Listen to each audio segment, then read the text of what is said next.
Maintenance. Maintenance थोड़ा बहुत आपको आइडिया लगाने के लिए मैं इसको सीआरपीसी से कनेक्ट कर दूं। सीआरपीसी में मेंटेनेंस 125 में है। सीआरपीसी में 125 से लेके 126, 127, 128, फिर इसी से कोरिलेट होके आया 144, 145, ठीक, 146 और फिर 147, ठीक। यही 4 चैप्टर हैं, ऐसे ये 4 प्रोविजन हैं जो डील करते हैं मेंटेनेंस से। जैसे ही मेंटेनेंस शब्द आता है वैसे ही दिमाग में आता है कि कोई वाइफ है वो मेंटेनेंस क्लेम कर रही होगी अपने हस्बैंड से, लेकिन ये क्या है, एक तरीके का मिथ है, ऐसा नहीं होता। मेंटेनेंस कौन कौन क्लेम कर सकता है? मेंटेनेंस, ये पहले ये समझ में आया हमको, ये 4 सेक्शन आज हम लोग कवर करेंगे और मेंटेनेंस का पूरा चैप्टर। मेंटेनेंस जो चैप्टर है ये प्री के पॉइंट ऑफ व्यू से भी बहुत इंपॉर्टेंट है। इसमें 3 टाइमलाइन है, वो एकदम याद रखना है, मैं बताऊंगा कहां कहां क्या क्या टाइमलाइन है, ठीक। दूसरी चीज, प्री के पॉइंट ऑफ व्यू से भी बहुत इंपॉर्टेंट है, मेंस के पॉइंट ऑफ व्यू से भी बहुत इंपॉर्टेंट है और इंटरव्यू के पॉइंट ऑफ व्यू से भी बहुत इंपॉर्टेंट है, ठीक है। कहां कहां कैसे कैसे इसको बाइफरकेट करना है मैं उसको डिस्कस करूंगा, ठीक। देखो, अब अगर मैं ये बात कहूं कि जो मैंने कहा कि एक मिथ है कि वाइफ ही सिर्फ मेंटेनेंस क्लेम कर सकती है, एक मिथ है, ठीक। कौन कौन मेंटेनेंस क्लेम कर सकता है पहले हम उस पर बात करेंगे। कौन कौन मेंटेनेंस क्लेम कर सकता है? पहला हो गया वाइफ, दूसरा पेरेंट्स। ये जो मैं इधर लिख रहा हूं ये कौन कौन क्लेम कर सकता है उसकी बात कह रहा है। अभी मैं इसको कोरिलेट करूंगा सेक्शन से भी, किसमें कहां क्या बात कही गई है, ठीक है। वाइफ क्लेम कर सकती है, पेरेंट्स क्लेम कर सकते हैं और चाइल्ड क्लेम कर सकता है। 3 लोग मेंटेनेंस क्लेम कर सकते हैं, ठीक। अब किससे क्लेम करेंगे? वाइफ किससे क्लेम करेगी? हस्बैंड से। पेरेंट्स किससे क्लेम करेंगे? अगर मैं पेरेंट्स की बात करूं तो फादर और मदर दोनों इंक्लूडेड है, इंप्लिसिट है, कोई उसमें बताने की जरूरत नहीं है। पेरेंट्स किससे क्लेम करेंगे?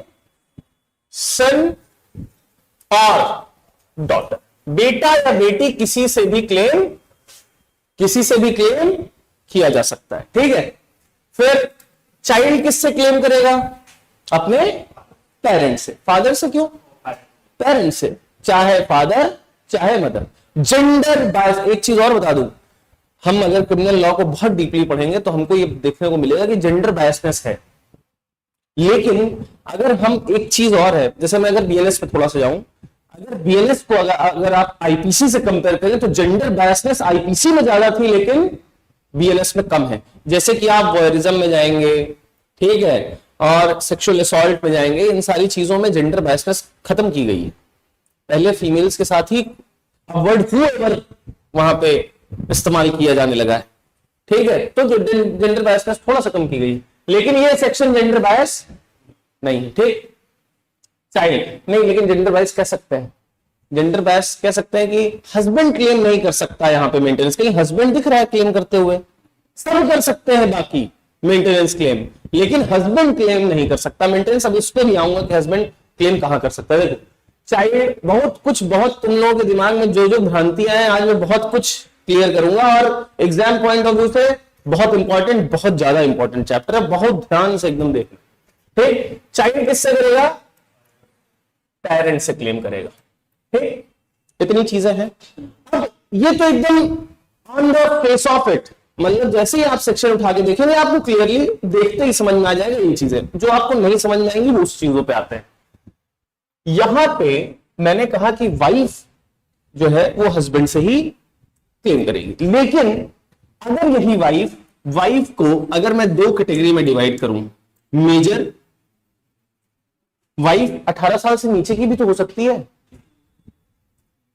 18 साल से नीचे की भी तो हो सकती है। एक चीज और बता दें कि आप जैसे कि तुरंत दिमाग में आ रहा होगा कि 18 साल से नीचे की लड़की से तो शादी ही नहीं हो सकती, ऐसा नहीं है। अगर शादी हो गई तो शादी नलिफाई नहीं होती है, भले सजा दी जाएगी, ऐसा नहीं है कि शादी कर दी गई तो उसका मतलब ये थोड़ा है कि चाइल्ड है तो मैरिज एकदम वॉइड कर दी। मैरिज वॉइड नहीं की जाती, लेकिन चाइल्ड मैरिज की सजा दी जाती है कि अगर किसी ने चाइल्ड मैरिज करवाई है, जो लोग भी उसमें इंक्लूड होंगे उनको सजा मिलेगी। लेकिन ऐसा नहीं है कि शादी नलिफाई कर दी जाए, ऐसा नहीं है, ठीक है। तो मैरिज वॉइड नहीं होती, marriage is a sacrament, marriage is a sacrament according to Hindu law. Marriage is a sacrament, इसीलिए शादी करना बहुत आसान है लेकिन शादी तोड़ना बहुत मुश्किल काम है, क्योंकि उसको बहुत प्योरिटी से देखा जाता है कि 7 जन्मों का रिश्ता है, ठीक है। तो मैं अभी बहुत ज्यादा डीप मत जाइए, आपका सिर्फ और सिर्फ क्रिमिनल लॉ पे फोकस हो, पर्सनल लॉ से हमसे मतलब नहीं है, ठीक है।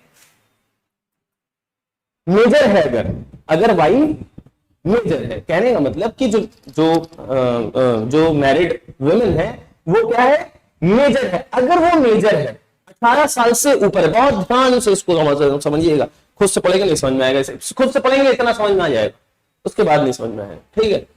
वाइफ अगर मेजर है तब वो सिर्फ और सिर्फ हस्बैंड से ही क्लेम करेगी मेंटेनेंस, ठीक। अगर वो माइनर है,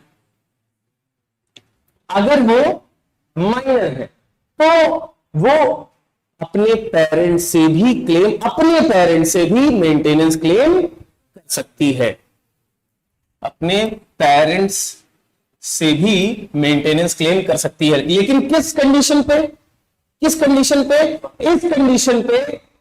इस कंडीशन पे जब कि वो जो माइनर मैरिड वुमेन है उसका जो हस्बैंड है वो उसको मेंटेन नहीं कर पा रहा है, मेंटेनेंस प्रोवाइड नहीं कर पा रहा है, उस केस में वो अपने खुद के माता पिता से मेंटेनेंस क्लेम कर सकती है। पहली चीज समझ में आई, पहली चीज क्लियर है। अब दूसरी चीज पे आते हैं, जो चाइल्ड है, अगर मैं चाइल्ड की सारी चीजें लिखते जाइए, बनाते जाइए, चार्ट के फ्रेम में रहेगा, रिवीजन करने में आसानी रहेगी, ठीक है। अगर मैं चाइल्ड की बात करूं तो मैं चाइल्ड को भी 2 कैटेगरी में बांट सकता हूं। चाइल्ड को मैं कह सकता हूं इलेजिटिमेट चाइल्ड, ठीक, और लेजिटिमेट चाइल्ड, ठीक। A child born during a valid marriage is a legitimate child. A child born without a valid marriage is a illegitimate child. General sense में हम जो समझते हैं चीजों को, ठीक है। और अच्छा, यहां चाइल्ड चाहे इलेजिटिमेट हो चाहे लेजिटिमेट हो, मेंटेनेंस उसको मिलेगा ही मिलेगा, मेंटेनेंस उसको मिलेगा ही मिलेगा, ठीक, पहली चीज। दूसरी चीज, एक चाइल्ड की पहले, इसमें तो कोई बाइफरकेशन नहीं है, क्यों? अब ये सवाल कोई पूछ लेता है, इलेजिटिमेट चाइल्ड मेंटेनेंस क्लेम होगा, can illegitimate child can claim maintenance, तो आदमी उसमें इलेजिटिमेट है, लगता है नहीं कर पाएगा। लेकिन आप दिमाग में क्लियर रखिए कि चाहे लेजिटिमेट हो और चाहे इलेजिटिमेट हो, मेंटेनेंस क्लेम कर सकता है, ठीक। आगे की बात पे आते हैं हम लोग अब फिर एक सब कैटेगरी बनाते हैं चाइल्ड की ही एक चाइल्ड, अगर बच्चा अगर मेजर है, अगर बच्चा मेजर है या चाइल्ड माइनर है तो मेंटेनेंस क्लेम करेगा ही करेगा। Can claim maintenance, can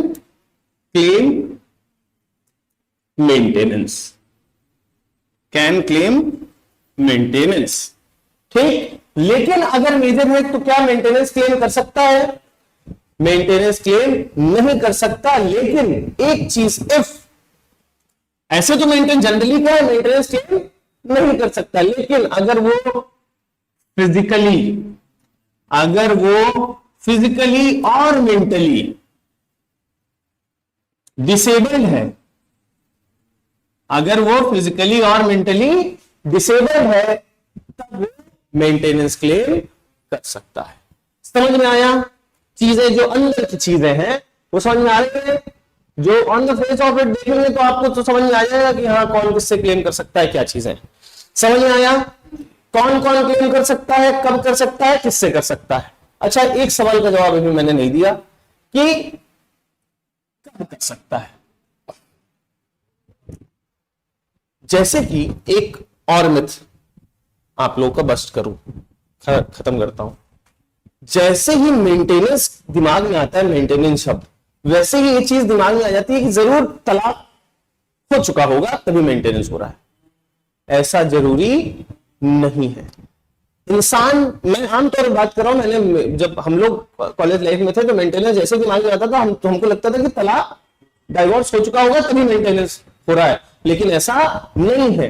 maintenance के सीआरपीसी, सॉरी, बीएनएसएस के सेक्शन 144 में साफ साफ शब्द लिखा है कि व्हेन, मैं ऐसे लिख रहा हूं, ही रिफ्यूजेस, ही किसको मैं डिनोट कर रहा हूं, उसको डिनोट कर रहा हूं जो लाइबल है किसी को मेंटेन करने के लिए, ठीक है। ही वर्ड में इस्तेमाल कर रहा हूं, जैसे मैंने अभी चार्ट बनाया ना, मैं ही वर्ड किसके लिए इस्तेमाल कर रहा हूं, हस्बैंड, सन, डॉटर या पेरेंट के लिए, ठीक है, इनके लिए इस्तेमाल कर रहा हूं, ठीक है। तो ही, जो ही वर्ड इस्तेमाल कर रहा हूं मैं, वो इनके लिए इस्तेमाल कर रहा हूं, ठीक है। तो जब ही refuses or neglect, he refuses or neglect, ऐसा जरूरी नहीं कि वाइफ अगर तलाक हो जाए तभी वो मेंटेनेंस क्लेम कर सकती। जब उसका हस्बैंड उसको रिफ्यूज कर रहा है या नेग्लेक्ट कर रहा है, बच रहा है या मना कर रहा है, नेग्लेक्ट मतलब बचना, बच रहा है किसी तरह, रिफ्यूज मतलब मना करना, कि या तो मेंटेन करने से बच रहा है या रिफ्यूज कर रहा है कि हम मेंटेन नहीं करेंगे, तो वो वाइफ क्लेम कर सकती है। तब अभी मैरिड है, वो मैरिड रहते हुए भी मेंटेनेंस क्लेम किया जा सकता है।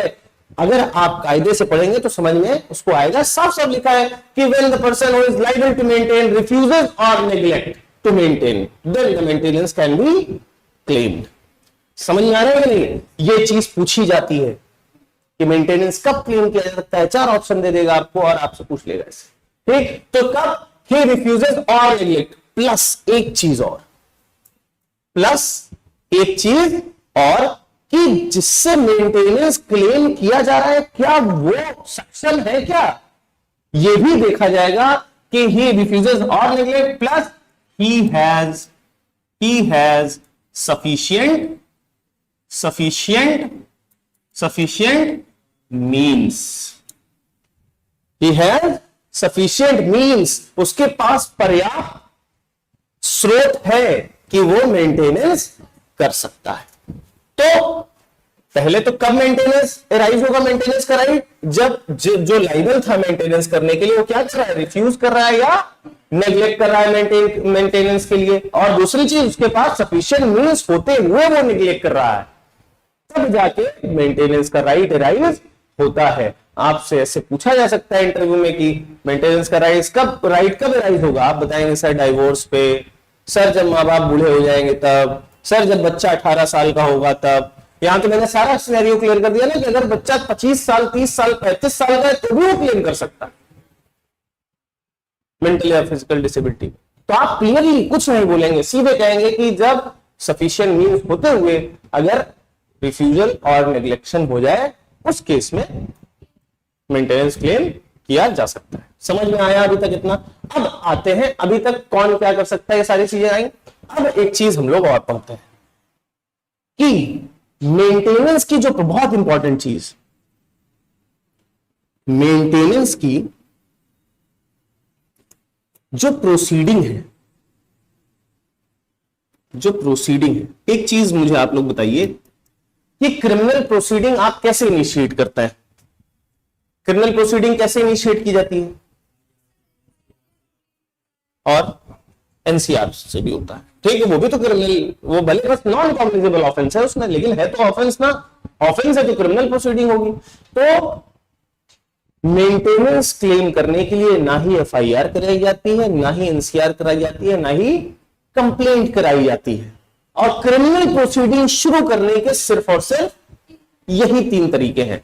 इसीलिए कहा गया कि मेंटेनेंस की जो प्रोसीडिंग है उसका नेचर कैसा है, सिविल नेचर का है, उसका नेचर कैसा है, सिविल नेचर का है।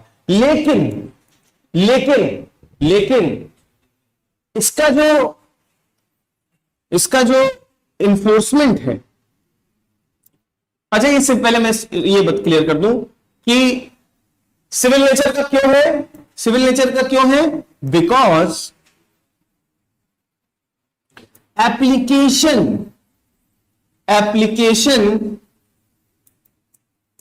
Is filed, because application is filed. बस ऐसे जैसे सिविल प्रोसीडिंग नहीं शुरू की जाती है कि एप्लीकेशन दिया जाता है सिविल सूट फाइल करने की, सेम टू सेम वैसे एप्लीकेशन दिया जाएगा। कोई कंप्लेंट, कोई एनसीआर, कोई एफआईआर नहीं होगी, सीधे सीधे एप्लीकेशन मूव कराया जाएगा।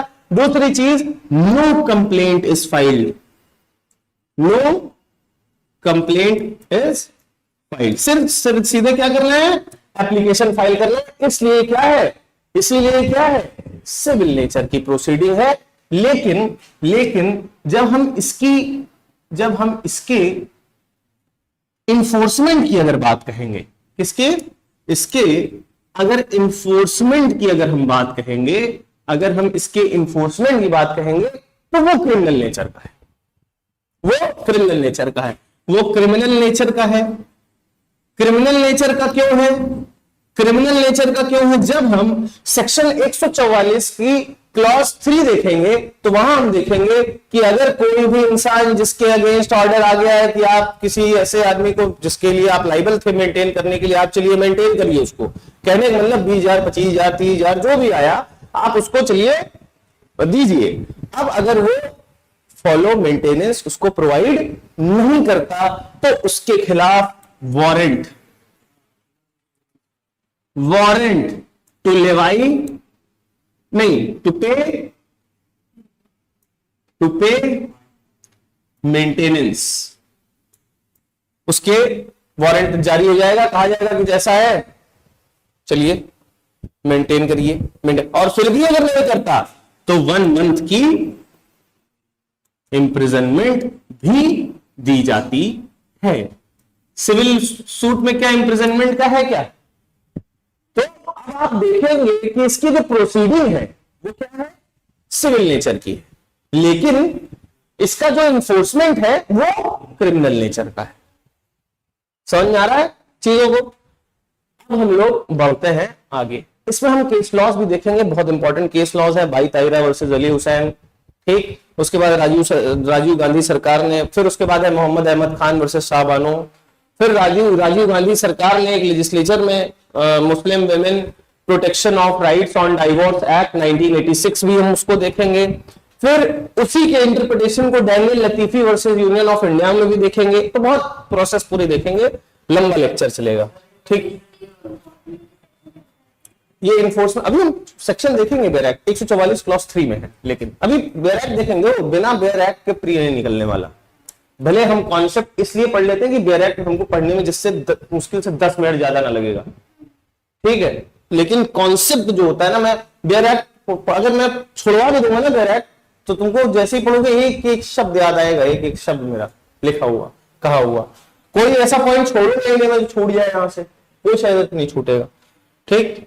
अगर वो मांग रही है तो एक कंडीशन का कि अगर माइनर है तो अपने पेरेंट्स से मांग सकती है। मेजर है हस्बैंड के एसेट से लेगी, हाँ हस्बैंड के एसेट से ले सकती है, हस्बैंड के पेरेंट्स से ले सकती है, ठीक है। मतलब कि हस्बैंड, देखो कोई भी लाइबिलिटी, लास्ट में इसको डिस्कस करेंगे, नहीं मैं इधर उधर डिस्टर्ब हो जाऊंगा, ठीक है। देखो यहां तक समझ में आया जो इसका बेसिक कॉन्सेप्ट था। अब आते हैं दो चीज, देखो एक अब आता है, एक पहले हमने अभी तक कॉन्सेप्ट किसका देखा, मेंटेनेंस का। अब हम देखेंगे कॉन्सेप्ट इंटरिम मेंटेनेंस का। अब हम देखेंगे कॉन्सेप्ट इंटरिम मेंटेनेंस का, ठीक। ये भी बहुत इंपॉर्टेंट चीज है, इसमें एक टाइमलाइन बड़ी इंपॉर्टेंट है। देखो इंटरिम मेंटेनेंस होता क्या है। अब जैसे कि आज कोई लेडी है, कोई लेडी ए, उसने कोई बी हस्बैंड है, इसके खिलाफ उसने मेंटेनेंस फाइल कर दी 1 तारीख को, आज क्या है 1 नवंबर को फाइल कर दी, ठीक।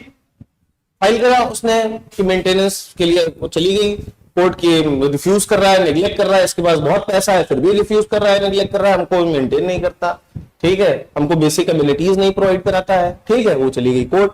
अब जब, अच्छा एक चीज और इंपॉर्टेंट भूल रहा है, मेंटेनेंस की application judicial magistrate first class की कोर्ट में मूव कराया जाएगा। कहां कराया जाएगा? जेएमएफसी की कोर्ट में एप्लीकेशन दिया जाता है मेंटेनेंस का। सीआरपीसी के, अरे सॉरी, बीएनएसएस के सेक्शन 144 में जुडिशियल मजिस्ट्रेट फर्स्ट क्लास की कोर्ट में मूव किया जाता है एप्लीकेशन मेंटेनेंस के लिए। समझ में आ रहा है कि नहीं?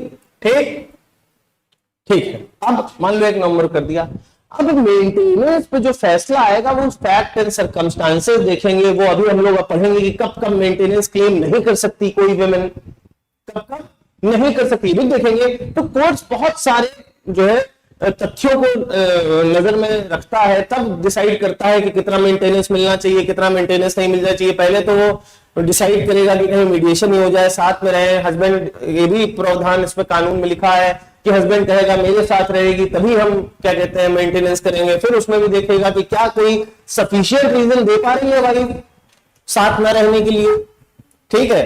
तो ये बहुत सारी चीजों को देख, तो इन सारे तथ्यों को देखने के लिए बड़ा वक्त लगता है, ठीक है। अब उस बीच क्या, जब वो मेंटेनेंस क्लेम करने आई है तो इसका मतलब क्या है कि वो अनएबल टू मेंटेन हरसेल्फ है। कहने का मतलब वो खुद को मेंटेन नहीं कर पा रही है, ठीक है। अब खुद को मेंटेन नहीं कर पाई तभी तो मेंटेनेंस मांगने आई है। अब मुकदमा चला 2 साल, तो क्या वो 2 साल बिना खाए पिए रहेगी क्या? तो उसके लिए कोर्ट क्या करती है? इंटरिम मेंटेनेंस ग्रांट करती है। समझ में आया? इंटरिम मेंटेनेंस क्या? जब से मेंटेनेंस के लिए एप्लीकेशन मूव हुई तब से लेके जब तक मेंटेनेंस पे फैसला नहीं हो जाता, उस बीच एक इंटरिम मेंटेनेंस एक अमाउंट होता है कि आप जो, जैसे एक एग्जांपल के लिए हम हस्बैंड वाइफ पे ले रहे हैं, क्योंकि मेंटेनेंस तो चाइल्ड भी क्लेम कर सकता है, मेंटेनेंस तो पेरेंट्स भी क्लेम, लेकिन एक एग्जांपल के तौर पे हम हस्बैंड वाइफ के एग्जांपल हर जगह लेके चलेंगे, ठीक है। तो वाइफ के फेवर में हस्बैंड से कहेगी ऐसा है, इसको भैया कुछ खर्चा देते रहो भैया, हाँ मिनिमम नहीं, वो कोर्ट का डिस्क्रिप्शन है। हाँ, जो बेसिक चीज है जो भी वो कंसीडर करेगा, फैक्ट एंड सर्कमस्टांसेस पे डिपेंड करेगा कि किसकी क्या स्टैंडर्ड ऑफ लिविंग है, सबका केस टू केस डिफर करेगा, वो सब्जेक्टिव मैटर है, ठीक है। तो वो क्या कहते हैं, जितना भी कोर्ट डिसाइड करे, यहाँ पे ऐसा कुछ नहीं लिखा कि इसको देख के डिसाइड करेगा या इस पॉइंट को देख के, ऐसा कुछ नहीं लिखा, उससे साफ साफ लिखा इंटरिम मेंटेनेंस देगा, ये कोर्ट का डिस्क्रिप्शन है, वो जितना डिसाइड करते हैं इंटरिम मेंटेनेंस, ठीक। तो इंटरिम मेंटेनेंस की बात किया। अब ये कहा गया कि इंटरिम मेंटेनेंस 60 दिन के, जिस दिन जो एप्लीकेशन का जो नोटिस है वो अपोजिट पार्टी को जिस दिन पता चल जाता है कि मेंटेनेंस की एप्लीकेशन मूव हो गई है, उस दिन से 60 दिन के, इसको विशेष ध्यान दे के याद कर लें कि इंटरिम मेंटेनेंस डिसाइड 60 दिन के अंदर हो जानी चाहिए। 60 दिन के अंदर इंटरिम मेंटेनेंस डिसाइड हो जानी चाहिए। कहने का मतलब अगर 60 दिन के अंदर मेंटेनेंस, इंटरिम मेंटेनेंस नहीं डिसाइड होगी तो इंटरिम मेंटेनेंस का पर्पस ही डिफीट हो जाएगा। पर्पस डिफीट होने का मेरे कहने का मतलब कि अब अगर आप ये टाइम लिमिट नहीं तय करेंगे कि इंटरिम मेंटेनेंस भैया अरे 60 दिन के अंदर डिसाइड करिए, नहीं बेचारी कहां जाएगी, कैसे उसका खर्चा चलेगा, ठीक है।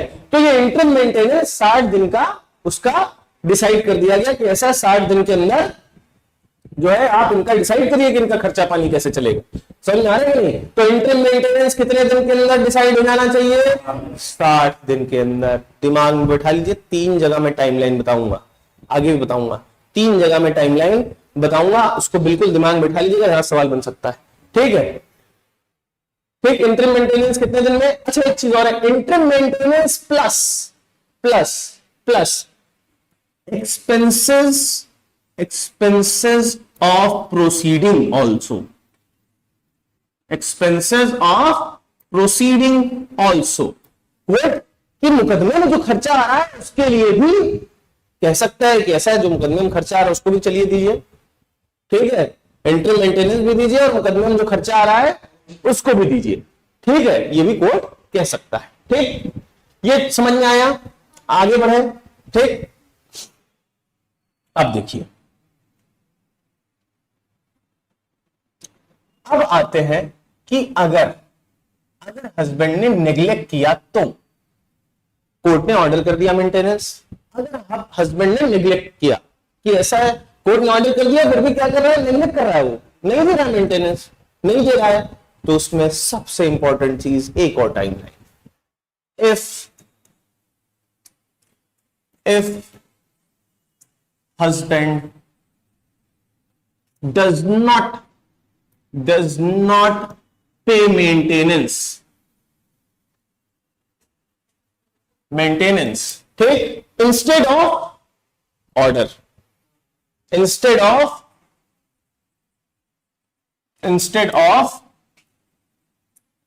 order होने के बावजूद वो मेंटेनेंस नहीं क्लेम कर, तब क्या होगा, वारंट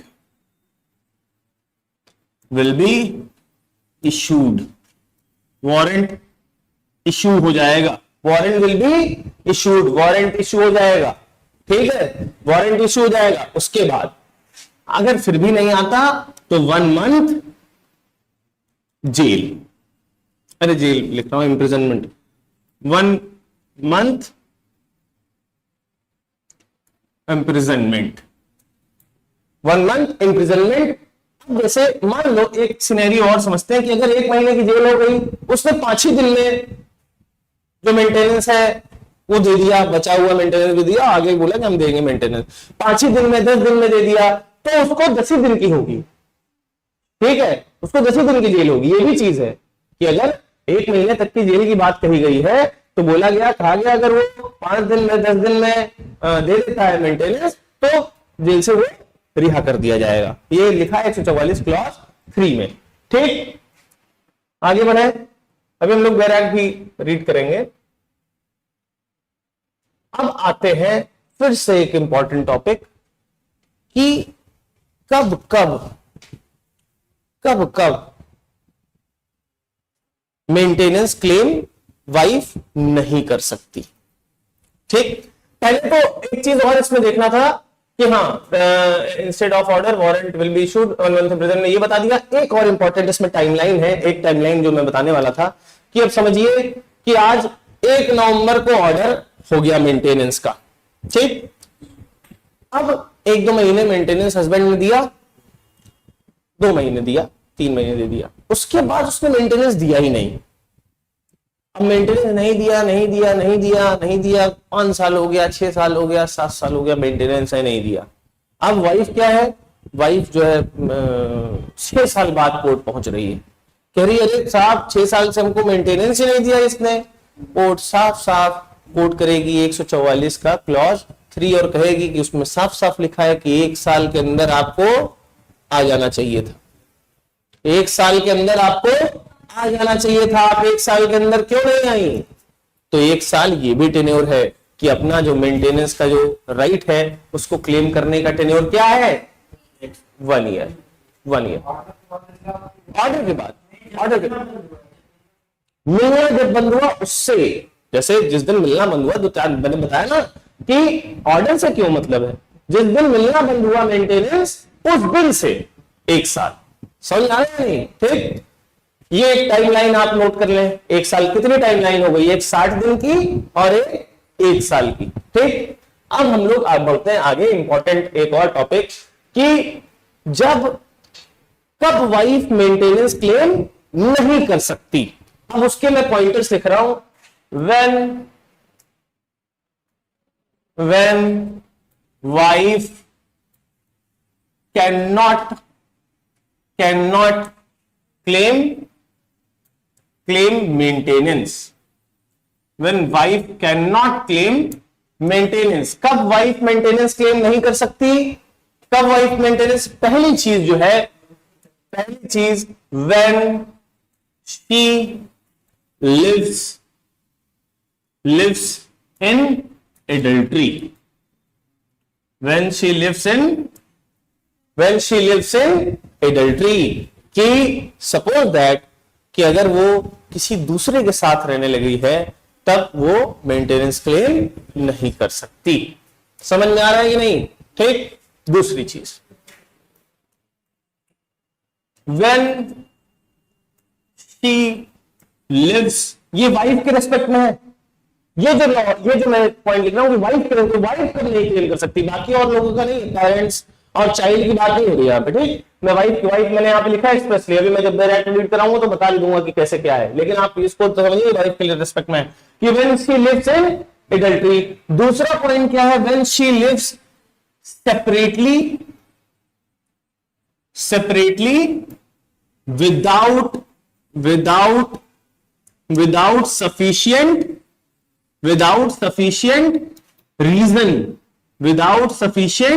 reason, बिना किसी रीजन से वो हस्बैंड के साथ नहीं रह रही है, कोई रीजन नहीं है उसके पास सफिशिएंट, फिर भी वो अपने हस्बैंड से अलग रह रही है, इस केस में भी वो मेंटेनेंस क्लेम नहीं कर सकती, ठीक। तीसरा, both are living separately with mutual consent। अगर दोनों अपनी अपनी राजी सहमति से अलग अलग रह रहे हैं तो भी वाइफ आके नहीं क्लेम कर देगी कि ऐसा हमको तो मेंटेनेंस हो, अरे अलग अलग रह रहे हो क्या दिक्कत है, अपने कंसेंट से रह रहे हो, म्यूचुअल कंसेंट है, वहां पे भी क्लेम नहीं किया जा सकता मेंटेनेंस। और चौथा, आपकी पेयर एक्ट में नहीं लिखा है लेकिन उसको मैं लिखवा रहा हूं, उसको नोट कर लीजिए, व्हेन शी रीमैरीज, दोबारा अगर उसने शादी कर ली तो मेंटेनेंस का राइट वही नलिफाई हो जाएगा। तो कब क्या कहते हैं नहीं कर सकती, कब नहीं कर सकती, यही 4 ऐसे पॉइंट्स हैं जब वाइफ मेंटेनेंस क्लेम कर सकती है, नहीं कर सकती। इसके अलावा सारी परिस्थितियों में वाइफ मेंटेनेंस क्लेम कर सकती है, ठीक है। ये आप याद रखेंगे, बहुत इंपॉर्टेंट है, ठीक। अब अच्छा, अगर मैं इसी को रिवर्ट बैक, मतलब थोड़ा सा अगर दूसरे सेंस में पूछूं कि कब वाइफ मेंटेनेंस क्लेम कर सकती है, बताइए भाई। कब नहीं कर सकती तो मैंने बता दिया 4 पॉइंट। अब आप बताइए कि कब कर सकती है, कब कर सकती है। देखिए तो सुनो ना, देखो, व्हेन शी डजंट रीमैरी, पहला पॉइंट तो साफ है कि उसने दूसरी शादी नहीं की है तो क्लेम कर सकती है, पहला पॉइंट तो सीधे सीधे ये हो गया। फिर दूसरा पॉइंट ये, when she has been divorced, कि उसको डाइवोर्स दे दिया गया है, व्हेन उसको डाइवोर्स दे दिया गया है, और शी हैज ऑब्टेन्ड डाइवोर्स, या उसने डाइवोर्स ले लिया है, तो एलिजिबल है मेंटेनेंस के लिए, कोई दिक्कत नहीं उसको, ठीक। दूसरी चीज, अगर डाइवोर्स ले भी लिया है, अगर उसके बाद भी अगर वो एडल्ट्री में रहती है तो भी वो क्लेम मेंटेनेंस नहीं कर। अच्छा, एक चीज और, इसके क्लॉज 4 और क्लॉज 5 में, 144 के क्लॉज 4 और क्लॉज 5 में ये चीज लिखी है कि वो दोनों सिंपल है, दोनों सेम, आप पढ़ेंगे तो आपको लगेगा सेम लैंग्वेज है, लेकिन दोनों अलग अलग चीज बात कर रहे हैं। क्लॉज 4 में कहा कि अगर ये सारी चीजें हैं और कोर्ट में प्रूव हो गई मेंटेनेंस का ऑर्डर पास होने से पहले, तो उसको मेंटेनेंस का ऑर्डर पास होगा ही नहीं। मेरी बात समझना कि कोर्ट में एप्लीकेशन फाइल हुआ मेंटेनेंस का, अपोजिट पार्टी आई, उसने बोला अरे साहब ये मेंटेनेंस क्लेम कर रही है, अरे पहले से एडल्ट्री में रह रही है साहब, इसको क्या मेंटेनेंस दे हम। तो अगर सिद्ध हो गया कि ये ऑलरेडी एडल्ट्री में रह रही है तो फिर उसको वो मेंटेनेंस कोर्ट ऑर्डर नहीं करेगी, समझ रहे हो। और फिर क्लॉज 5 में ये बात कही गई, कहा गया कि अगर मेंटेनेंस का ऑर्डर पास हो गया है और बाद में डिस्कवरी हो गई कि ये एडल्ट्री में रह रही है, या इसने दूसरी शादी कर ली है, या क्या कहते हैं कोई अब ये दोनों नहीं लगेगा कि एडल्ट्री में रह रही है या उसने दूसरी शादी करी, बाद में डिस्कवर हो गया ये चीज कि ऑर्डर होने के बाद, तो फिर वो ऑर्डर क्या हो जाएगा, कैंसिल, क्वॉश हो जाएगा। वहीं पे जो ले चुकी रहेगी जब तक उसने शादी नहीं की होगी, अगर रीमैरी की है जिस डेट तक शादी नहीं की है तब तक तो वो एलिजिबल थी, जिस दिन शादी करने के बाद अगर उसने लिया तो उससे वापस भी ले सकता है पैसा, वो एक अलग चीज है। जो कानून में भी जो अभी लिखा है वो पर्सनल लॉ का सब्जेक्ट है, समझ रहे हो। अभी हम लोग देखो भटकना नहीं है एकदम, अभी हम बहुत ज्यादा कानून पता इतना है कि अभी व्हाट्सएप पे मैं रिसेप्शन पे जो रिसेप्शनिस्ट है उन्होंने बोला कि सर ब्रॉडकास्ट चैनल नहीं चल रहा है। तो मैंने निकाल के देखा, मैंने कहा कि ब्रॉडकास्ट चैनल क्यों नहीं चल रहा, देखा तो उसमें लिखा, व्हाट्सएप की तरफ से मैसेज आया कि you have breached terms and condition. तो वो भी तो कानून है, चलूं मैं टर्म्स एंड कंडीशन पढ़ूं, जो मतलब का है कानून इतना बड़ा है कि कोई भी नहीं पढ़ सकता, वो भी एक कानून है, वो भी तो अग्रीमेंट हो रहा है, कॉन्ट्रैक्ट एक्ट से वो होगा, गवर्न होगा वो, ठीक है। तो जो है हर चीज में कानून है, हर चीज में कानून, और कोई भी कानून खुद में पूरक नहीं है, खुद में पूरा नहीं है। Every law is complementary to each other, हर कानून एक दूसरे के। अभी आप सीआरपीसी पढ़ रहे हो, सॉरी बीएनएसएस पढ़ रहे हैं, पूरा पढ़ डालिए, आपको लगा कि बस सारा प्रोसीजर, अब पास में कुछ और लिखा है।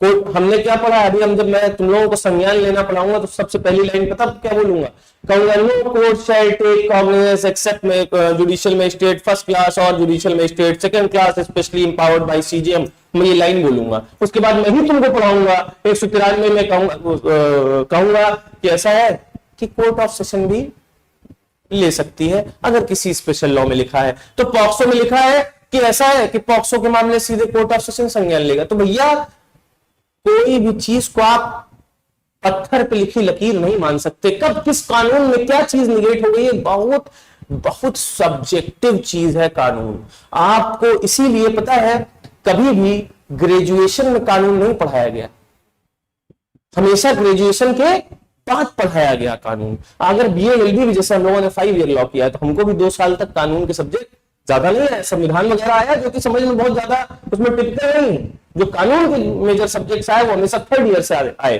कि दिमाग विकसित होना चाहिए कानून पढ़ने के लिए। जिसका दिमाग पूरी तरह से विकसित नहीं है वो कानून के लिए नहीं बना, हो सकता है वो जाके साइंस में केमिस्ट्री में एक्सपेरिमेंट करके साइंटिस्ट बन जाए, लेकिन जो समाज नहीं जानता, जो जिसका दिमाग विकसित नहीं है, जो समाज को समझता नहीं है, उसके लिए कानून बना ही नहीं है। तो आप कानून हाँ है, कोई कानून पूरा नहीं पढ़ सकता, ठीक है। तो हम लोग जो पढ़ रहे हैं पहले उस पर स्टिक रहेंगे, ठीक है। तो समझ में आया, ठीक है, क्लियर है सारी चीजें। अभी तक हम सिर्फ और सिर्फ सेक्शन 144 ही पढ़े हैं, अभी तक सिर्फ एक सेक्शन में इतना कंटेंट है। अब हम लोग दूसरे सेक्शन में जा रहे हैं, अब हम लोग दूसरे सेक्शन में जा रहे हैं। दूसरा सेक्शन जो बात करता है, अगर आप उसका जो सेक्शन 145 है, अगर आप उसका वो देखेंगे, जो सेक्शन 145 है, अगर आप उसका वो देखेंगे, क्या कहते हैं ये हेडिंग, तो उसकी हेडिंग में क्या लिखा है, प्रोसीजर लिखा है, लिखा होगा प्रोसीजर। लेकिन अगर मैं कभी, अगर मुझे मतलब अगर मैं बना रहा होता बीएनएसएस तो मैं पता है क्या करता, उसके प्रोसीजर की जगह लिख देता ज्यूरिसडिक्शन, क्योंकि वो प्रोसीजर से ज्यादा ज्यूरिसडिक्शन के बारे में, प्रोसीजर भी बताया उसमें आगे कि ऐसा सबूत लिए जाएंगे तो जिसके खिलाफ मेंटेनेंस का एप्लीकेशन फाइल हुआ है उसका प्रेजेंट होना जरूरी है, या तो वो खुद इन पर्सन प्रेजेंट रहे चाहे उसका वकील प्रेजेंट रहे, लेकिन प्रेजेंट होगा तभी सबूत लिए जाएंगे, ठीक है। तो ये सारी चीजें हैं।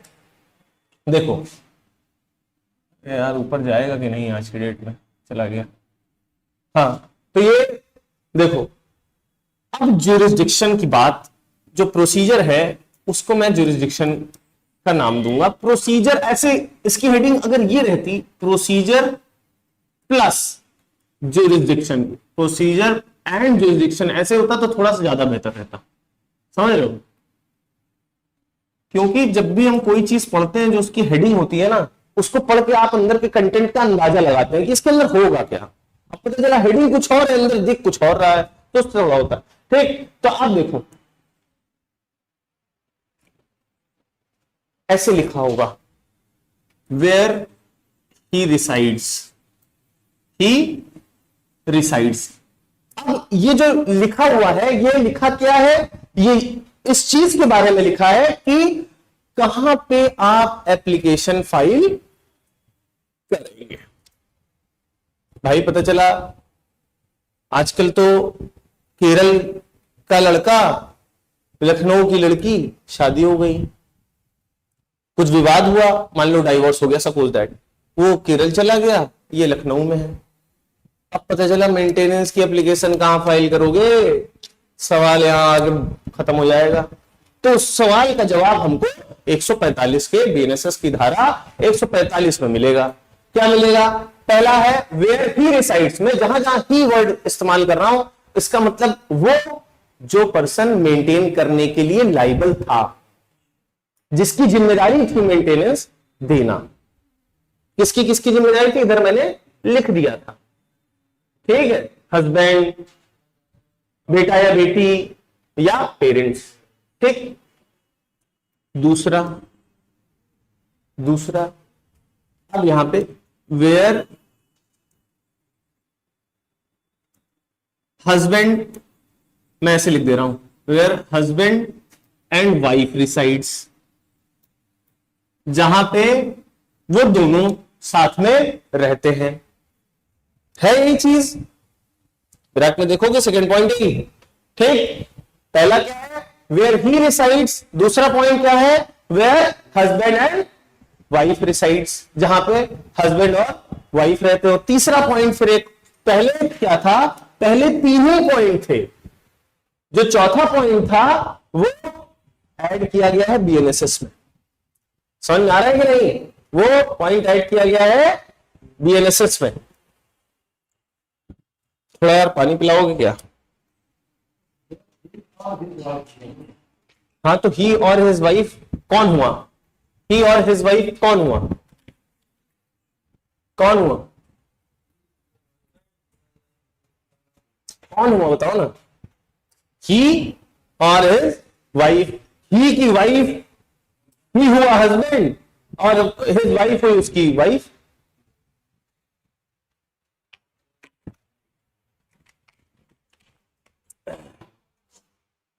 तीसरा पॉइंट क्या है? Where he last resides, where he last resides with his wife. और एक चीज आगे और लिख दी, कहा गया कि अगर इनलेजिटिमेट चाइल्ड का सवाल आएगा तब उसकी जुरिस्डिक्शन कहां देखी जाएगी? जहां पे वो ही last reside with the mother of that illegitimate child. ये क्लॉज सी में लिखा हुआ, मैं इतना लंबा लिखूंगा नहीं, उसको आगे नोट कर लेना, ठीक है। समझ में आ रहा है कि नहीं? उसको आगे नोट कर लीजिएगा आप, ठीक। चौथा, where father and mother resides, where father and mother resides. ये जो चीजें हैं, क्या चीजें हैं? ये जो पॉइंट था ये सीआरपीसी में नहीं था। ये point where father and mother reside, ये क्या था? ये सीआरपीसी में नहीं था। समझ में आ रहा है कि नहीं? ठीक, ये सीआरपीसी में नहीं था। ये तीन ही पॉइंट ऐसे सीआरपीसी में लिखे थे। तो अब आप इसका एप्लीकेशन, किसका एप्लीकेशन? मेंटेनेंस का। कहां कहां फाइल कर सकते हैं? जहां पे जिसके खिलाफ जिसका लाइबिलिटी थी वो जहां रहता है वहां फाइल कर देंगे। अगर हस्बैंड और वाइफ की बात है तो जहां हस्बैंड और वाइफ रहते हैं वहां फाइल कर सकते हैं, या तो जहां पे वो वाइफ के साथ लास्ट बार रहा था। कहने का मतलब केरल का लड़का था, लखनऊ की लड़की थी, लास्ट बार रहे बेंगलोर में, उसके बाद वो केरल चला गया, वो लखनऊ आ गई, तो कहां फाइल कर सकते हैं? बेंगलोर में भी फाइल कर सकते हैं। और जहां पे अगर फादर मदर मतलब बुजुर्ग, वो अपने बच्चे से तभी तो मेंटेनेंस क्लेम करेंगे जब वो बहुत एजेड हो जाएंगे, unable to maintain himself herself जब होगा तभी तो वो मेंटेनेंस क्लेम करेंगे। तो बूढ़े हैं, तो जहां तो फादर मदर रह रहे होंगे वहीं पे ये पहले ऐसा ये वाला पॉइंट नहीं था, अब जुड़ा है, ठीक है। ये समझ में आया? ज्यूरिसडिक्शन, अगर एक बात कहें कि कहां कहां एप्लीकेशन फाइल किया जा सकता है। लेकिन अब अभी हम लोग जब लास्ट सेक्शन पढ़ेंगे इसका 147 जब पढ़ेंगे तब हम देखेंगे कि 147 में ये कहा गया कि इन्फोर्समेंट के लिए कहीं भी इन्फोर्समेंट किया जा सकता है। मान लो इलाहाबाद का जुडिशियल मजिस्ट्रेट फर्स्ट क्लास ने ऑर्डर दे दिया मेंटेनेंस का, इन्फोर्स कराना है, लड़का रह रहा है दिल्ली में, तो वहां भी इन्फोर्स कराया जा सकता है। इन्फोर्समेंट के लिए जुरिडिक्शन का कोई वो नहीं है, बैरियर नहीं है। अभी पढ़ेंगे, सीरियल वाइज पढ़ते हैं, आगे बढ़ते हैं, ठीक है। ये समझ में आया? अब एक बहुत इंपॉर्टेंट चीज और उसके साथ साथ एक वो क्या, टाइमलाइन। एक बहुत इंपॉर्टेंट चीज, और उसके साथ साथ टाइमलाइन। अरे यार, क्या टाइमलाइन?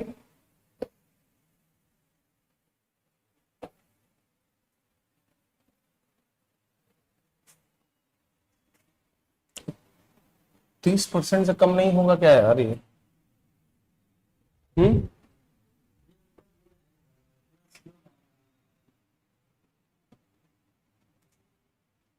चलो ठीक है, हटाओ।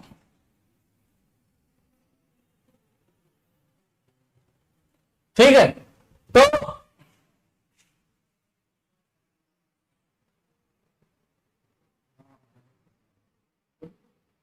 ठीक, अब बहुत इंपॉर्टेंट चीज, कहने का मतलब कि पहले समझ में आ गया कि कहां एप्लीकेशन फाइल होगी, क्लियर है कहां एप्लीकेशन फाइल होगी।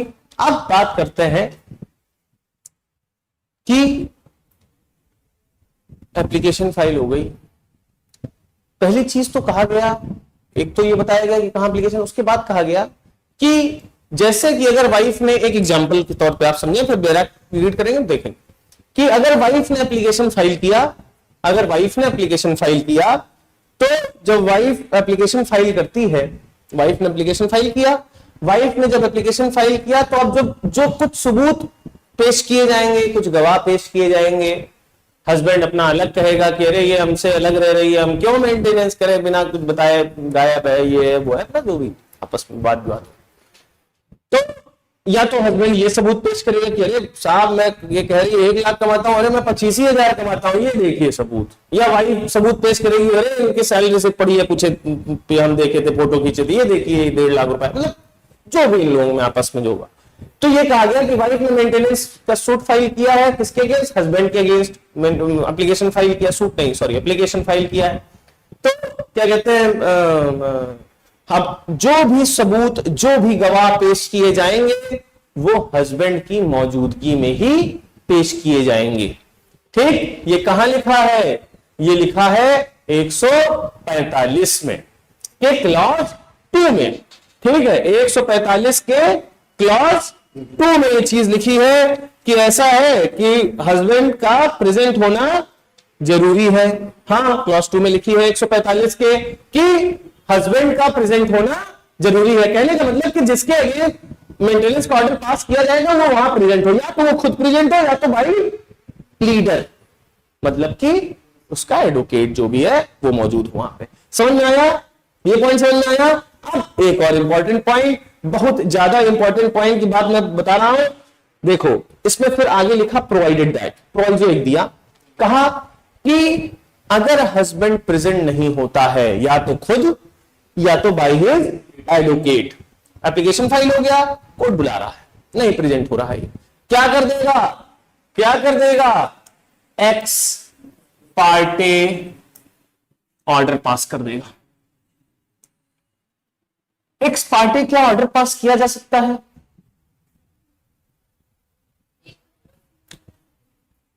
हर जगह नहीं किया जा सकता, ये रूल ऑफ नेचुरल जस्टिस को हैम्पर करता है।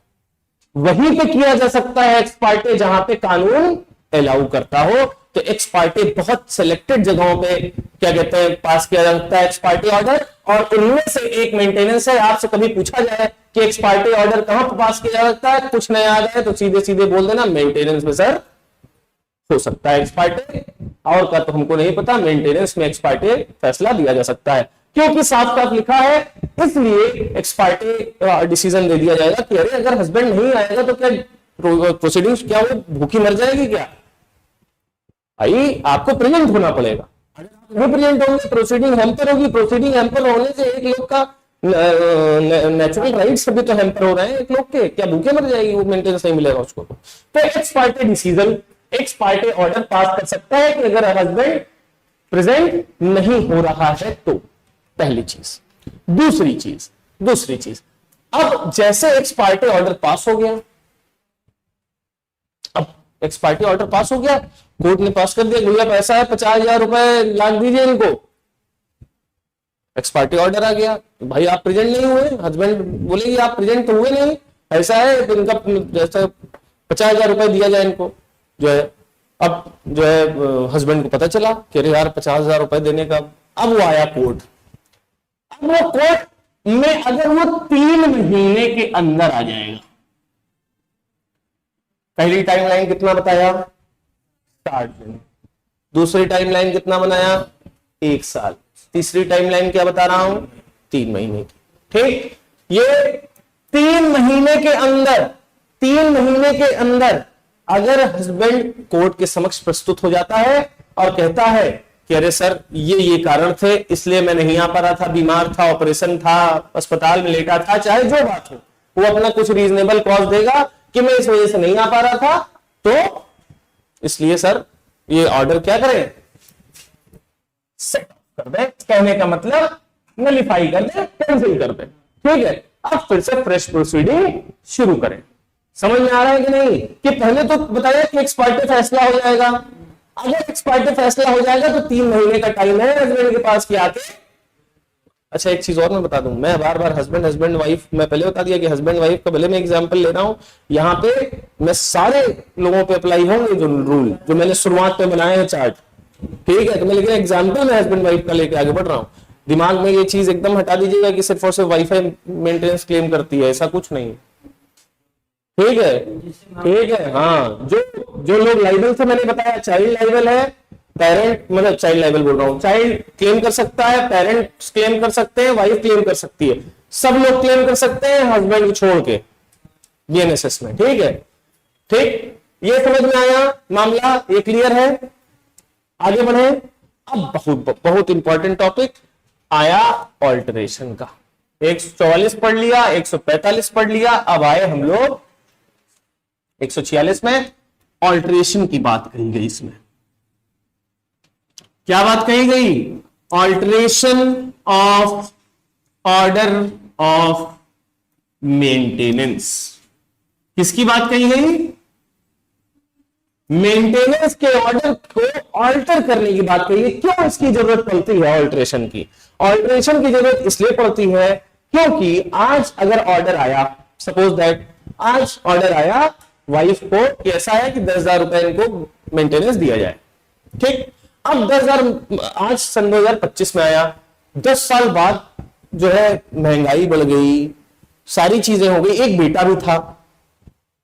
भी था, वो बड़ा हो गया, स्कूल जाने लगा, फीस भरनी है उसकी, खर्चे, तो क्या हो गया, ऑल्टरेशन की जरूरत इसलिए पड़ी क्योंकि समय के साथ परिस्थितियों में बदलाव होते हैं।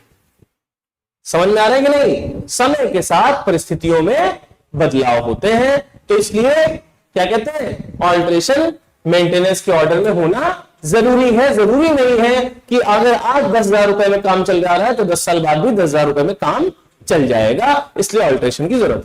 ठीक, ऑल्टरेशन की भी जरूरत है कि पता चला आज क्या कहते हैं, आज तो चलिए किसी के साथ नहीं रह रही थी, शादी वादी नहीं हुई थी, पता लगा 5 साल बाद शादी कर ली, तो शादी कर ली तो ऑल्टर करना पड़ेगा। ऑल्टर मतलब कुछ बदलाव, मतलब खत्म करना पड़ेगा उसको, ऑर्डर खत्म करना पड़ेगा ना। ठीक, देखो पहला जो पहला पॉइंट है कि ऑल्टरेशन कब होता है, when there is change in circumstances. जब परिस्थितियों में बदलाव होगा तो ऑल्टरेशन होगा। समझ में आ रहा है कि नहीं, जब परिस्थितियों में बदलाव होगा तो ऑल्टरेशन होगा। ठीक, दूसरी चीज,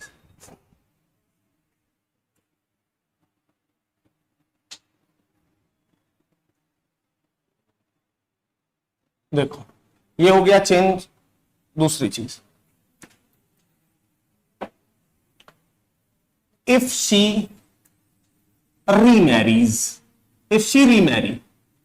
दोबारा शादी कर लेगी तो भी उसमें होगा ऑल्टरेशन। ऑर्डर कुछ और था, आप उसको क्या करना पड़ेगा, खत्म करना पड़ेगा। फिर एक होता है if she waives her right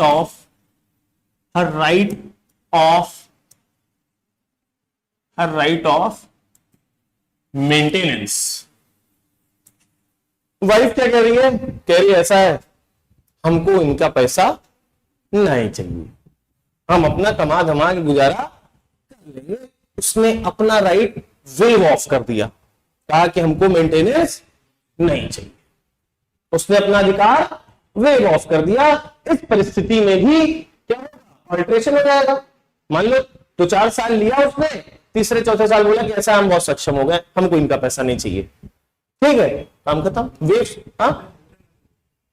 wave of करने का अब कोर्ट के समक्ष देगी, रिटर्न देगी, इसका प्रोसीजर यहां पे नहीं है। यहां सिर्फ और सिर्फ वेव ऑफ करने का मतलब या तो कोर्ट के समक्ष कह दे या तो रिटर्न में दे दे, जैसा भी हो, या तो 1 साल तक बताए ही ना ही कभी कोर्ट ही ना जाए रेमेडी। एक चीज और जान लो कि आपराधिक कानून में आपको घर पे आके रेमेडी नहीं मिलेगी। आपराधिक कानून में आपको रेमेडी मांगनी पड़ती है। समझ में आ रहा है कि नहीं? आपको घर में आकर रेमेडी नहीं मिलेगी, नहीं जाएगी कोर्ट, कोई दिक्कत नहीं। अभी हमने पढ़ा कि 1 साल तक नहीं जाएगी कोर्ट, पहले से ही वैसे ही कह देगा कि ऐसा है कि अरे तुम 1 साल हो गया, इतने साल हो गए, आई क्यों नहीं, साफ साफ कह देगा, ठीक है। या तो दोनों में कुछ म्यूचुअल एग्रीमेंट कर ले कि ऐसा है कि हम नहीं चाहिए पैसा, इसमें प्रोसीजर लिखा नहीं है, ठीक है। देखो, वेव ऑफ कर दे, या तो किसी सम is paid under any personal, sum is paid under any personal law। कहने का मतलब कि किसी पर्सनल लॉ, जैसे कि एक मुस्लिम कम एग्जाम्पल, जब तलाक होता है तो उसमें मेहर वगैरह कुछ दिया जाता है, ठीक है, मेहर दिया जाता है ना। तो मेहर क्या हो गया कि अब एक अमाउंट उसने पे कर दिया। इसी मोमेंट पे आता है बाई ताहिरा वर्सेस अली हुसैन, इसी मोमेंट पे इसी जगह पे आता है बाई ताहिरा वर्सेस अली हुसैन। 1978 का केस है ये, बाई ताहिरा वर्सेस अली हुसैन 1978, 1978 का केस है, ठीक है। इसी मोमेंट पे आता है, अभी इसको डिस्कस कर रहा हूं, पहले सारे पॉइंट्स देखेंगे हम लोग। क्या क्या देख लिया, चेंज इन सर्कमस्टेंसेस देख लिया, रीमैरिज देख लिया, ऑल्ट्रेशन देख रहे हैं कब कब ऑल्टर होगा। उसके बाद अगर उसने वेव ऑफ कर दिया अपना अधिकार, या सम is paid under any personal law, अगर किसी पर्सनल लॉ के तहत क्या कहते हैं सम पे कर दिया गया है ऑलरेडी, ठीक है, पर्सनल तब भी ऑल्ट्रेशन होगा। दूसरी चीज, एक चीज और कही गई कि अगर if any competent civil court has passed maintenance decree, ठीक। अगर किसी कॉम्पिटेंट, एक चीज और आप लोगों को बता दूं, मेंटेनेंस की जो एप्लीकेशन है वो 2 जगह फाइल हो सकती है एक साथ। एक वो फैमिली कोर्ट में चल सकती है और एक वो जेएमएफसी की कोर्ट में चल सकती है। समझ रहे हो? अब वही पॉइंट यहां पे आ गया, साफ साफ लिखा है सेक्शन 146 में कि अगर कोई कॉम्पिटेंट सिविल कोर्ट, यहां जेएमएफसी की कोर्ट में मामला पेंडिंग है और कोई civil court, competent civil court ने क्या किया, मेंटेनेंस ऑर्डर कर दिया, तो यहां पे जेएमएफसी यहां पे जो अपना प्रोसीडिंग्स है या जो भी अगर इसने कुछ ऑर्डर किया होगा तो ये क्या करेगा, नलिफाई कर देगा, खत्म कर देगा अपना वो। अगर इसको लगता है कि हाँ वो ऑर्डर सही है तो क्या करेगा, अपना ऑर्डर एंड कर देगा, नलिफाई कर देगा। समझ में आया? एक चीज और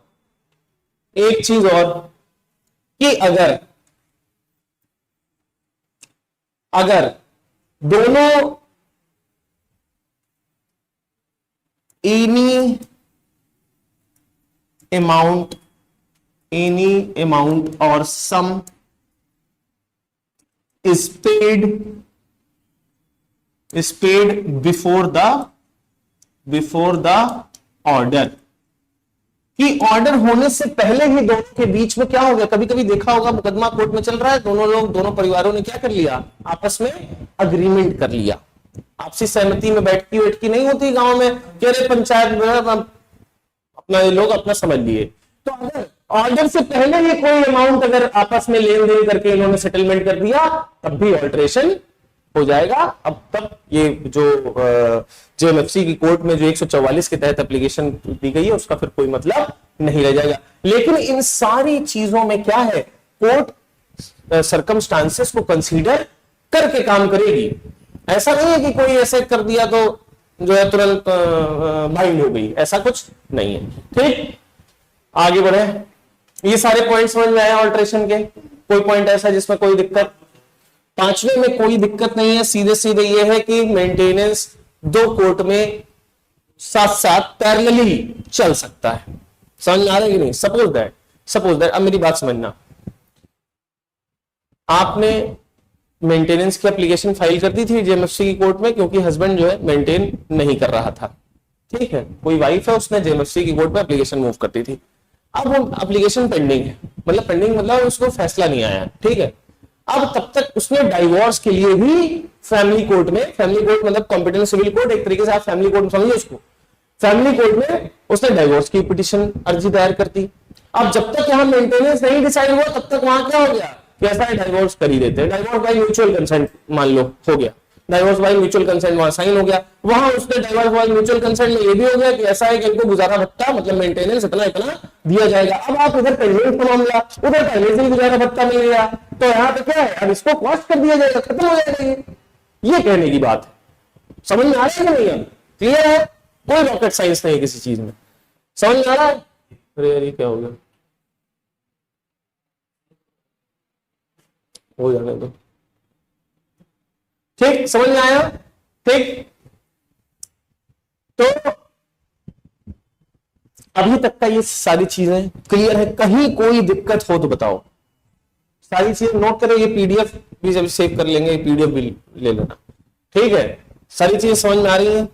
ठीक, अब देखिए आगे अगर हम लोग देखें, अब आता है इसके, अच्छा ये बाई ताहिरा वर्सेस अली हुसैन की बात करते हैं। बाई ताहिरा वर्सेस अली हुसैन में कहा गया, ये कायदे से मुस्लिम पर्सनल लॉ की बात है। बाई ताहिरा वर्सेस अली हुसैन में कहा गया कि ऐसा है कि अगर जो सम पे किया गया है पर्सनल लॉ में, क्योंकि बीएनएसएस में लिख दिया कि ऐसा है कि सम अगर पे किया गया होगा किसी पर्सनल लॉ के अंडर, तो ऐसा है कि आप यहां पे फिर ऑर्डर अपना पास नहीं करेंगे। अगर किसी ने प्रूफ कर दिया कि ऐसा पर्सनल लॉ में भैया हमने इतना जो है पैसा दे दिया इनको, मेंटेनेंस के लिए बहुत है इनके, अगर प्रूफ कर दिया कि हमने दिया है, तो यहां पे क्या था कि ऑर्डर पास नहीं किया जाएगा।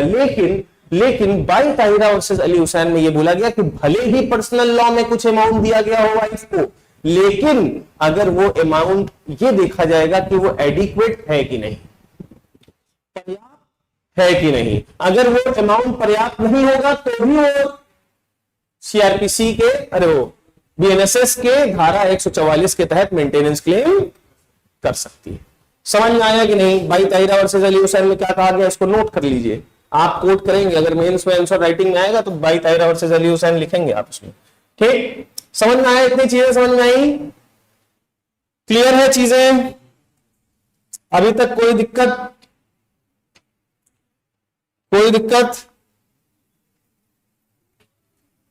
सब सारी चीजें समझ में आ रही हैं? दो पॉइंट बचे, लास्ट सेक्शन 147 में लास्ट पॉइंट बचा है, सेक्शन 147। सेक्शन 147 में क्या बात कही गई? दो बातें हैं जो कि कही गई हैं। पहली बात जो कही गई, कहा गया कि जो ऑर्डर की कॉपी होगी, मेंटेनेंस का जो भी ऑर्डर हुआ उसकी कॉपी फ्री ऑफ कॉस्ट 3 लोगों को देने की बात कही गई।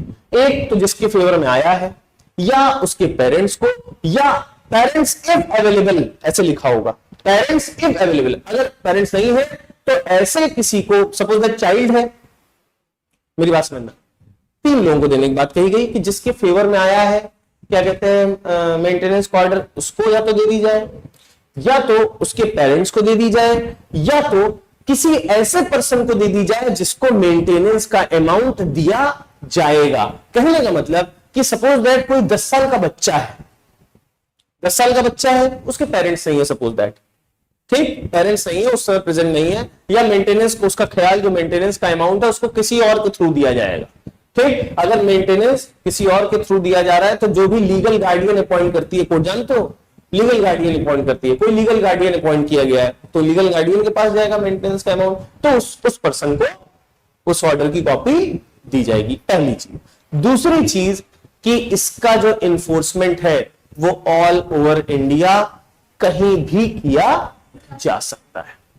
अगर जुरिस्डिक्शन वहां नहीं देखा जाएगा, जेएमएफसी इलाहाबाद ने अगर ऑर्डर किया है कि मेंटेनेंस दिया जाए तो भले दिल्ली में कोई रह रहा हो, वहां भी इस ऑर्डर का इन्फोर्समेंट कराया जा सकता है इरिस्पेक्टिव ऑफ जुरिस्डिक्शन। यहां पे जुरिस्डिक्शन का बार नहीं लगेगा मेंटेनेंस के मामले में। समझ में आया? पूरा मेंटेनेंस खत्म, कोई पॉइंट ऐसा नहीं है जो छूटा हो। बहुत अगर कोई भी पॉइंट, मुझे नहीं लगता कोई छूटा है, मान लो अगर एक दो रिकवरी वाला एक लाइन दो लाइन में लिखा है लेकिन वो इंपॉर्टेंट नहीं है, ठीक है, तो मतलब कि सिविल केसेस की तरह रिकवरी होगी, जैसे सिविल सूट में रिकवरी होती है उसी तरह रिकवरी करी जाएगी, यही सारी चीजें लिखी है और कुछ उसमें एक्स्ट्रा नहीं है और रिलेवेंट भी नहीं है।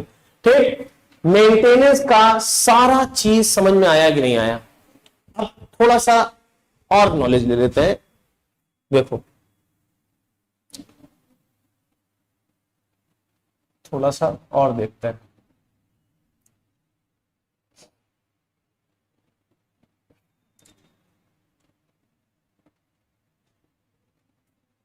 देखो हमने बीएनएसएस में देखा, बीएनएसएस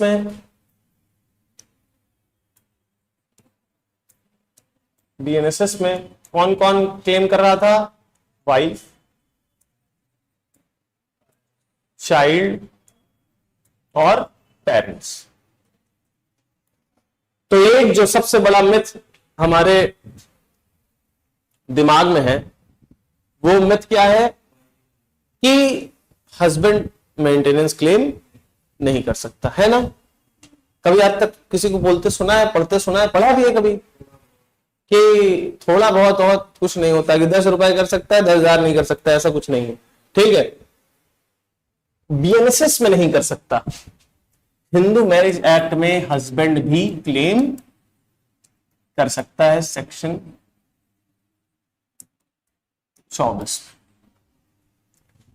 तो अपने अधिकारों को जानते रहिए, ठीक है। इसलिए मैं बता दिया कि अगर इन फ्यूचर भगवान न करे ऐसा हो, लेकिन अगर कभी कुछ ऐसा होता है तो उसको भी बता दीजिएगा कि ऐसा कानून पढ़ा है हमने, ज्यादा सेक्शन 124 में हम भी क्लेम कर सकते हैं, ठीक है। दूसरी चीज है, लेकिन परिस्थितियां देखी जाएंगी कि अगर वो आपसे ज्यादा क्या कहते हैं आपके इक्विवेलेंट हो तब आप क्लेम कर सकते हैं ना सेक्शन 24 में। ऐसा नहीं होगा कि आप जो है बहुत जो है कमा रहे हैं और सामने वाला जो है नहीं कमा रहा है, तब तो नहीं कर सकते, ठीक।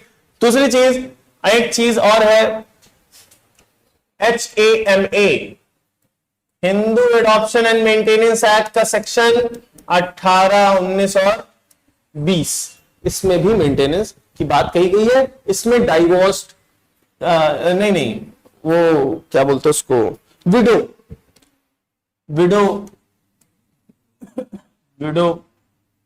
कैन क्लेम मेंटेनेंस, सेक्शन 19 में बात कही गई, यहां विडो की बात नहीं कही गई। तो वही मैं कह रहा हूं कि सारे कानून आपस में क्या है, कॉम्प्लीमेंट्री है, पूरक है। यहां कहीं विडो की बात हमने पूरा पढ़ डाला, मेंटेनेंस का चैप्टर चारों सेक्शन देख डाले, कहीं विडो का जिक्र हुआ क्या? समझ में आ रहा है कि नहीं? तो सब एक दूसरे से पूरक है। अब आते हैं हम लोग केस लॉस पे, अब आते हैं हम लोग केस लॉस पे। एक केस लॉ हमने देख लिया बाई ताहिरा वर्सेस अली हुसैन का, ठीक। उसके बाद एक केस देखेंगे मोहम्मद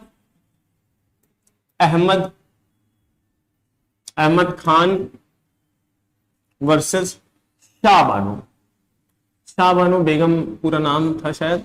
ये 1985 में ये केस हुआ है, और आप इससे पहले जो केस था वो कब हुआ था? भाई ताहिरा वर्सेस 78। आप ईयर लिख देंगे, उसका बड़ा इफेक्ट पड़ता है, ठीक है। तो मेंस के आंसर राइटिंग में, ठीक है, साइटेशन अगर पूरा लिख देंगे तब तो अरे बहुत बहुत बड़ी बात है, लेकिन उतना आदमी नहीं हो पाता, लेकिन आप ईयर लिख देंगे उतना बहुत। इसमें कहा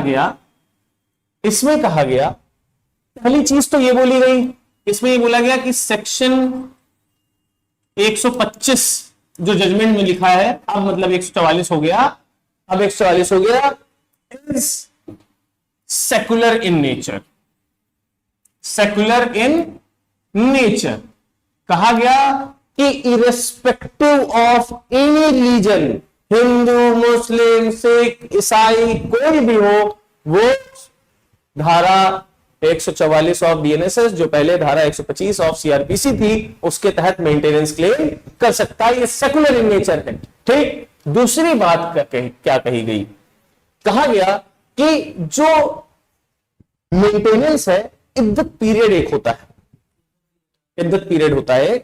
मुस्लिम क्या कहते हैं, पर्सनल लॉ में होता है इद्दत पीरियड, और इद्दत पीरियड डिफर करता है, किसी में 3 महीने का है, किसी में 4 महीने 10 दिन का है, उस सर्कमस्टांसेस पे डिपेंड करता है। तो इसमें बोला गया कि बियॉन्ड इद्दत पीरियड मेंटेनेंस दिया जा सकता है। Beyond iddat period, iddat period, period maintenance, maintenance can be given. Beyond iddat period maintenance can be given. अब इसकी वजह से, क्योंकि सन 1985 में राजीव गांधी सरकार थी, कांग्रेस की सरकार थी, बड़ा जो है वो हो गया, केओस हो गया। अभी मूवी भी आने वाली है इसी केस के ऊपर, जस्ट अभी आने वाली है, रिलीज होने वाली होगी महीने 1.5 महीने में।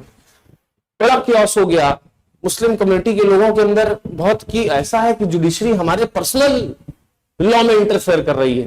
ठीक, तो अब सरकार है, वोट चाहिए। उसने क्या किया, इसको, इसके इफेक्ट को नलिफाई करने के लिए, मतलब खत्म करने के लिए एक नया लॉ लेके आया। क्या लेके आया?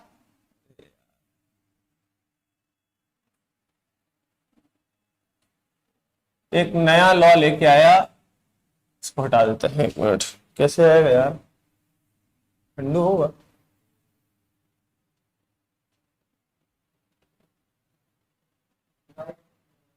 हाँ, अरे ठीक है, ऊपर कर दे रहे। ठीक, इसके इफेक्ट को नलिफाई करने के लिए एक एक्ट लेके आए, Muslim women protection of rights on divorce, on divorce act, 1980। कब लेके आए? 1986 में। क्योंकि इतना ज्यादा, मतलब मुस्लिम कम्युनिटी के अंदर इतना ज्यादा रेज आ गया कि ऐसा है कि अरे जुडिशरी हमारे उसमें घुस रही है, ये वो। अब इसमें जो कहा गया, जो मैंने लिखा है कि बियॉन्ड इद्दत पीरियड भी मेंटेनेंस दिया जा सकता है मुस्लिम वुमेन को, वो चीज इसमें मना कर दी गई। सेक्शन 3 में, इस एक्ट के सेक्शन 3 में ये चीज मना कर दी गई कि मेंटेनेंस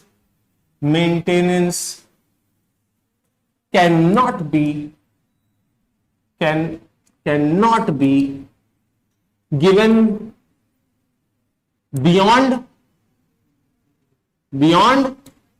इद्दत पीरियड। उसमें एक टाइम लिमिट सेट कर दी गई। कहा गया इद्दत पीरियड अगर 3 महीने का है तो सिर्फ इनको 3 महीने तक मेंटेनेंस मिलेगी, 4 महीने 10 दिन का है तो सिर्फ 4 महीने 10 दिन इनको मिलेगा।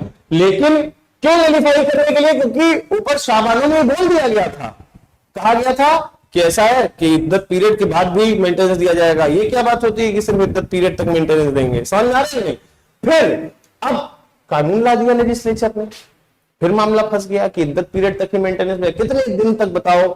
फिर एक आया फरिश्ता बन के एक case, Daniel Latifi versus union of India. कितने साल बाद आया ये एक्ट? कब का है? 1986 का। ये आया सन 2001 में।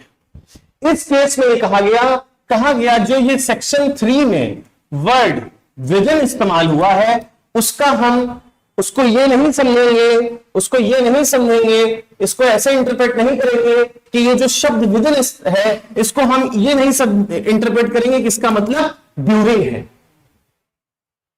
समझ में आया? कोर्ट में सेक्शन को इंटरप्रेट किया गया जो सेक्शन 3 की वजह से इद्दत पीरियड तक सीमा तय कर दी गई कि इसके बाद मेंटेनेंस नहीं दिया जाएगा, उसमें सीमा तय कर दी गई थी। अब उसमें डैनियल लतीफी ने उसी सेक्शन को इंटरप्रेट किया गया और बोला कि विदिन को ड्यूरिंग ना समझे। दूसरी चीज कहा गया कि इद्दत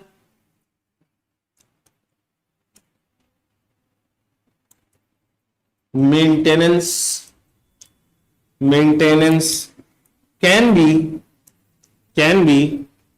claimed beyond iddat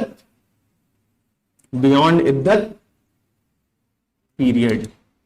Maintenance can be claimed beyond iddat period. समझ में आया? क्लियर है चीजें? तो अब हम लोग कल मिलेंगे नए टॉपिक के साथ जो कि होगा प्रोसेस टू कंपेल अपीयरेंस। उसको खत्म करेंगे, 2-3 लेक्चर लगेगा उसमें।